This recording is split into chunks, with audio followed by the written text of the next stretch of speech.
बहुत ही सुंदर प्रसंग चल रहा है।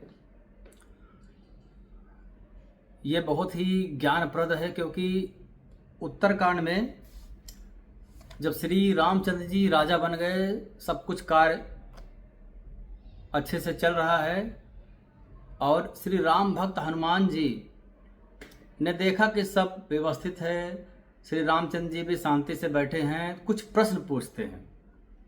और अब ज्ञान नाम अग्रगण्यम हनुमान जी महादेव जी के अवतार, महादेव जी को आदि गुरु बोला गया है, जिसका संतगण कहते भी हैं कि जिनका कोई भी गुरु नहीं बना है अभी तक, तो वह महादेव जी को गुरु मान सकता है जब तक उनको गुरु प्राप्त नहीं हो रहा है। वो महादेव जी श्री रामचंद्र जी से प्रश्न पूछते हैं। वह प्रश्न बहुत ही महत्वपूर्ण है। आज उन्हीं के बारे में हम लोग चर्चा करेंगे। हनुमान जी पूछते हैं कि प्रभु, आप से यह जानने की इच्छा है कि संत किसको कहते हैं और असंत किसको कहते हैं। अभी कलयुग में भी बहुत सारे संत हैं और संतों को कैसे पहचाने, यह भी बहुत ही महत्वपूर्ण बात है, क्योंकि वेशभूषा से पहचानना उचित नहीं है, क्योंकि कोई भी वेशभूषा पहन सकता है, दाढ़ी बड़ी कर सकता है, चंदन तिलक लगा सकता है। आजकल जब लोगों का संतों के ऊपर इतना विश्वास हो गया था और है और रहेगा भी, यही कारण है कि जितने चोर हैं, जितने बुरे स्वभाव वाले लोग हैं, यदि उनको सफलता प्राप्त नहीं होती है तो वह संतों की वेशभूषा पहन लेते हैं, उसका सहारा लेते हैं। बहुत सारे न्यूज़ में भी आता है कि कुछ लोग ने संतों के वेशभूषा में गए और किसी का गला काट लिए, ऐसे समाचार आता रहता है। तो जाने और अनजाने में वह भी सनातन को ही मान करके या फिर कह सकते हैं उनके कंधे पर धनुष रख करके चलाते हैं तीर।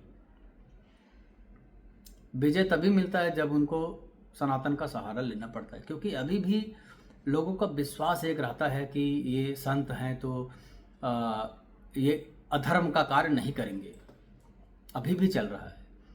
तो बहुत ही महत्वपूर्ण प्रश्न पूछा श्री राम भक्त हनुमान जी ने, और उसका उत्तर क्या देते हैं श्री रामचंद्र जी, इसके बारे में है। बहुत ही ज़रूरी है और मुझे लगता है कलयुगी प्राणियों को सबको जानना चाहिए और सबके लिए महत्वपूर्ण है। अब जैसे कोई लोग है, इधर क्या हो रहा है, उधर क्या हो रहा है, कौन क्या बोल रहा है, पड़ोसी में क्या चल रहा है, ऐसा सब कार्य संतों का नहीं होता है। क्या खुशबू आ रही है, देखे तो किसके यहाँ क्या बना है, उसको क्या मतलब है। ये समाज है, ये दुनिया है, कुछ ना कुछ तो चलता ही रहेगा। कहीं भी जाएंगे, चार लोग चार तरह की बातें करेंगे ही। यदि हम उसमें ही अपना दिमाग लगाते रहेंगे, अपना कान लगाते रहेंगे, पूरा समय उसी में व्यस्त कर देंगे, तो हमारा जो उद्देश्य है, कुछ भी काम, मान लो हम ड्यूटी पर ही जा रहे हैं, अच्छी तरीके से काम नहीं हो पाएगा। यदि कोई महत्वपूर्ण कार्य कर रहे हैं तब भी कान खड़ा है, कौन क्या बोला, अरे उसने क्या बोला, इसने क्या बोला, उसके यहाँ क्या बन रहा है, फलाने पड़ोस में बहुत बुराई हो रही है एक व्यक्ति की, चलो सुनना चाहिए, बहुत मजा आएगा, बहुत बोलता था, हार गया, जीत गया, फलान निकाना, बहुत सारी चीज़ें होती है। तो संत का स्वभाव होता है विषयों में नहीं जाते हैं, अर्थात मन को बस में करते हैं। आंख तो बोलेगा चलो ये देखते हैं, वो देखते हैं, नहीं देखना है, खत्म। हमने आगे आदेश दे दिया कि नहीं देखना है, खत्म।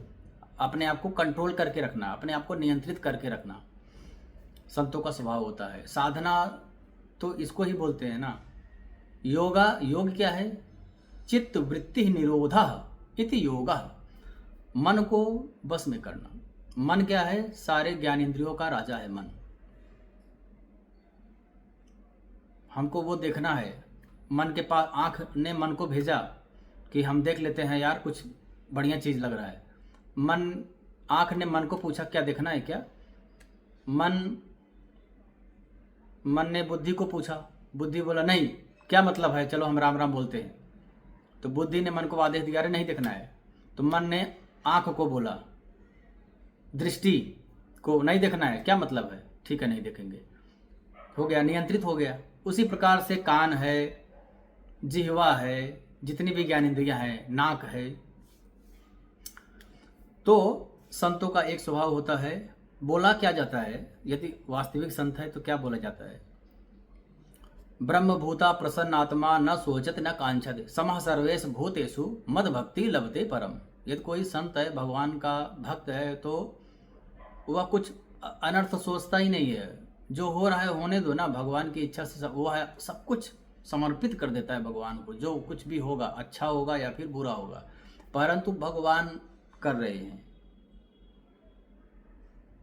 भगवान कर रहे हैं।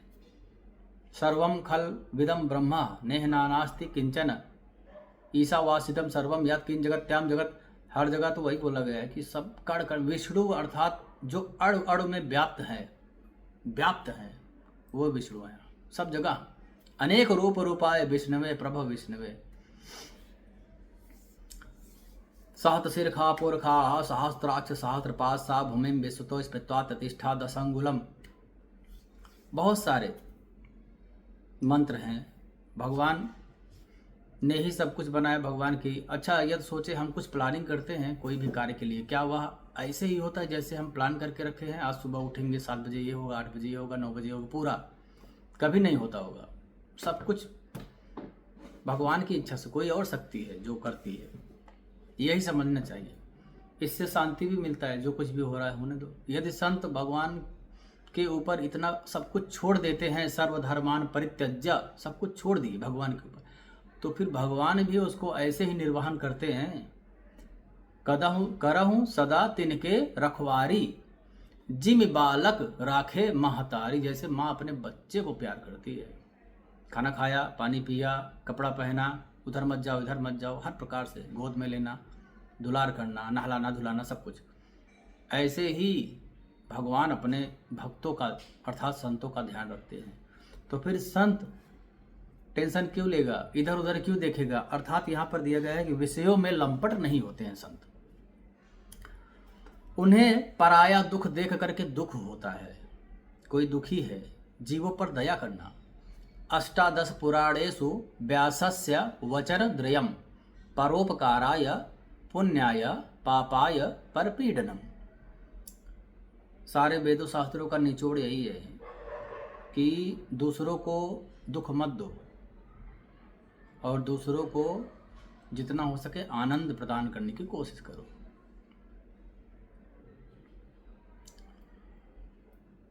तो कोई दुखी है तो उसको देख करके संतगण का स्वभाव होता है, वृक्ष कबहु नहीं फल भखे नदी न संचय नीर। परमारथ के कार्य साधुन धरा शरीर। अर्थात संत ने जो शरीर धार, संत का रूप जो बनाया है, संत जो संत के स्वभाव में जो या तो पहले से है जन्म से ही या फिर बाद में जन्म के बाद में ही दीक्षा लेकर के संत का जो स्वभाव बनाया है, उनका यही स्वभाव ही होता है कि परमार्थ दूसरों का कैसे कल्याण हो, उसके लिए ही संत जीते हैं, अपने लिए कुछ नहीं करते हैं। यह संतों का स्वभाव है। कोई दुखी है तो संतगण दुखी हो जाते हैं। श्रीमद् भागवत महापुराण में दिया गया है, नारद जी बीड़ा बजाते हुए नारायण नारायण करते गा रहे थे, एक स्त्री दुखी मिली, तुरंत वहां पर रुक गए, क्या समस्या है, क्यों आप दुखी हो। ऐसा स्वभाव होता है संतों का। उसके बाद में कोमल चित्त दीनहन पर दया, दीनों पर दया करना, कोमल स्वभाव। और मन बच क्रम मम भगति अमाया। संतों का स्वभाव, संत जो बोलेंगे भक्ति की बात बोलेंगे, भगवान की बात बोलेंगे, भगवान के नाम की बात बोलेंगे, भगवान से जुड़ा हुआ ही कुछ बात बोलेंगे। कोमल चित्त दीनहन पर दया मन बच क्रम मम भगति अमाया। उनका चित्त बहुत कोमल होता है संतों का, और वह दीनों पर दया करते हैं। उसके बाद में विगत काम मम नाम परायण। उनको कोई भी कामना नहीं होती है। अभी जैसे दिया गया है गीता में, ब्रह्म भूता प्रसन्नात्मा न सोचत न कांक्षत। सोचत कुछ इच्छा ही नहीं है, कोई काम ही नहीं है, कोई कामना ही नहीं होती उनको। और वे मेरे नाम के परायण होते हैं। श्री रामचंद्र जी कहते हैं वो भगवान का नाम में ही खुश रहते हैं, वही उनको चाहिए। शांति, वैराग्य, विनय, प्रसन्नता, यही उनका स्वभाव होता है। कुछ भी हो जाए, बहुत विनाश हो जाए, सब कुछ नुकसान हो जाए, कुछ फर्क नहीं है, आनंदित रहते हैं। सुदामा जी कितने दुखी थे। भगवान जब श्री कृष्ण ने बोला कि कुछ चाहिए, कुछ अगर मदद चाहिए तो बताओ, सब कुछ ठीक है, तो सुदामा जी कहते हैं कि आपकी कृपा से सब मंगल है। हाँ, संतों को कुछ चाहिए ही नहीं, संत का यही स्वभाव है। अगर ये सब लक्षण है तो वह संत है, ठीक है। जिन्हें निंदा और स्तुति दोनों समान लगता है, निंदा स्तुति उभय सम ममता। कोई निंदा करे तब कोई दिक्कत नहीं है, कोई बहुत बड़ाई कर दे तो तब भी कोई दिक्कत नहीं है। हमारे कलयुगी जैसे मनुष्यों का ऐसा स्वभाव नहीं है। यदि कोई बहुत बड़ा करे तो हम फूलते जाते हैं, अरे वाह। यदि कोई निंदा कर दे तो हमारे पसीना आ जाता है, गुस्सा हो जाते हैं, ये इसकी हिम्मत कैसे हुई मेरे बारे में ऐसा बोलने के लिए। तो यदि कोई इस प्रकार से व्यवहार करे तो समझ जाना चाहिए वह संत नहीं है, उसको त्याग देना चाहिए। क्योंकि यहाँ पर दिया गया है कि जैसे तीन कर संग सदा दुखदाई, असंतों का जो संग होता है बहुत दुखदाई होता है। जिम कपिलहि घालहि हर हाई, जैसे बहुत ही बड़ा, बहुत ही महत्वपूर्ण इंसान है, कपिला गाय है, उसका स्वभाव बहुत अच्छा है, परंतु वह संगत से असंतों के साथ में है तो उसका हानि ही होने वाला है। जैसे बोलते हैं ना कि एक मछली सारे तालाब को गंदा करती है, वैसे ही यदि 10 लोग बुरे हैं, यदि वहाँ पे एक कोई अच्छा आदमी आ जाए तो बुरा आदमी किसी को मार दिया, गोली मार दिया, मान लो 10 लोग मिलकर किसी को गोली मार दिए और कैमरे में अगर आ गए तो तुम्हारा भी तो फोटो आया है, ये भी था, इसको भी पकड़ो। तुम बहुत बड़े संत हो, बहुत बड़ा धर्मात्मा हो, परंतु संगति गलत मिल गया है तो उसको त्याग देना चाहिए। श्री रामचंद्र जी यही कहते हैं, जितनी जल्दी हो सके असंतों का त्याग कर। असंतों का स्वभाव क्या है? झूठ बोलना ही उनका स्वभाव है। झूठ ही लेना, झूठ ही देना, झूठा ही भोजन, झूठा ही चबैना। झूठ ही बोलेंगे हमेशा किसी के बारे में, अपने भी बारे में झूठ बोलेंगे और उनका निगाह पराई स्त्रियों पर रहेगा। काम क्रोध मद लोभ परायण, उनके हृदय में काम रहेगा, क्रोध रहेगा, जरा जरा सी बात पे क्रोधित हो जाएंगे, लोभी रहेंगे, लालची रहेंगे, कहाँ पे क्या मिल जाए, कितना प्रॉफिट होने वाला है, क्या कर लूँ, कितना कमा लूँ, कितना इकट्ठा कर लूँ, यही करते करते वह मर जाते हैं। क्योंकि लोभ एक ऐसी वस्तु है उसका अंत नहीं है। आज 10,000 कमाए, ये काम कर लिए, कल वो काम कर लिए, 20,000 कमाए, पड़ोसी में देखा कार आ गया, अरे मुझे भी कार चाहिए, इतने से काम नहीं होगा, 20,000 चाहिए। मतलब इच्छाएं बढ़ती रहेंगी, 20,000 मिलने लगा।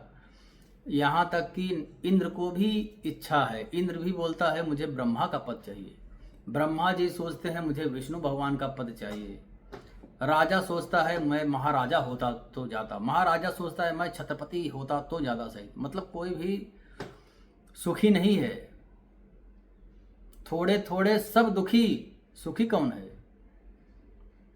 सुखी राम के दास, जो भगवान का दास है वही, क्योंकि उसको कुछ इच्छा ही नहीं है। जब इच्छा, अशांतस्य कुतः सुखम बोला गया है, कोई अशांत है तो उसको सुख नहीं प्राप्त हो। संतोषम परम सुखम, यदि इच्छाएं खत्म हुआ, कुछ नहीं चाहिए, बहुत संतोष है। कोई मर रहा है, कमा के हेलीकॉप्टर पे चल रहा है, तब भी उसको शांति नहीं है, वह दुखी है, सो नहीं पाता। और कोई रोड पे है, पड़ा हुआ है, उसको कल का फिक्र ही नहीं है, आराम से सो रहा है। तो असंतों का त्याग बताया गया है, बहुत ही जरूरी त्याग है, त्यागना ही है यदि आगे बढ़ना है तो। लोभ ही उनका ओढ़ना और लोभ ही उनका बिछौना होता है। कितना सुंदर दिया गया। लोभी होते हैं, लालची होते हैं, झूठ बोलते हैं, काम क्रोधी होते हैं, दुष्टों के हृदय में बहुत अधिक संताप रहता है। उनको ये लगता है सामने वाला बहुत दुखी हो, कैसे हो जाए तो मज़ा आ जाएगा। उसके बारे में 10 लोग को और बताएंगे कि यह बहुत दुखी है, इसको कुछ नहीं है, इसका नुकसान हो गया, इसका पुत्र नहीं हो रहा, इसका जॉब में लॉस हो गया, वगैरह वगैरह। यही सब वो दिमाग में भर के दूसरों को बताता फिरता है। तो बुद्धि में क्या है? यही सब चीज़ें हैं। और संतों के बुद्धि में क्या आ रहा है? राम राम, हरे हरे, राधे राधे, सीता सीता, शिव शिव। तो फर्क है ना। आदमी वही बोलता है जो अंदर रहता है, वही तो निकालेगा। तुम्हारे अकाउंट में पैसा नहीं है तो निकालोगे क्या? यदि पैसा है तो पैसा निकालोगे, निकाल के दो, कुछ खरीदो। और हमारे अकाउंट में राम राम है, राधे राधे, तो हम वो निकालेंगे जो संतगण निकालते हैं। और असंतों का स्वभाव तो अभी हम लोग देख रहे हैं। अब फिर वो लोग ये निकालते हैं, लोभी, कामी, क्रोधी, झगड़ा, पराई स्त्री, माता बहन, ये सब निकालते हैं। जब काहू के देखें विपत्ति, सुखी भय मानव जग जपती। मतलब मान कोई भी दुखी है तो वह बहुत सुखी हो जाते हैं। और संतों का क्या स्वभाव होता है? यदि कोई दुखी है तो वह दुखी होंगे, और कोई दुखी है, सुखी है तो वह सुखी होंगे, संतों का स्वभाव। और असंतों का क्या उल्टा है? यदि कोई दुखी है तो उसका दुख देख के असंत बहुत सुखी होता है, अरे वाह कितना दुखी है, अब आया मजा, उल्टा है। और वह कोई सुखी है तो अरे इसका कैसे कल्याण हो रहा है, या कैसे आगे बढ़ता जा रहा है, क्या कुछ किया जाए कि इसका टांग पकड़ के खींच ले और या गिर जाए। ऐसे असंतों का त्याग करना बहुत जरूरी है। यह ज्ञान श्री रामचंद्र जी हनुमान जी को देते हैं।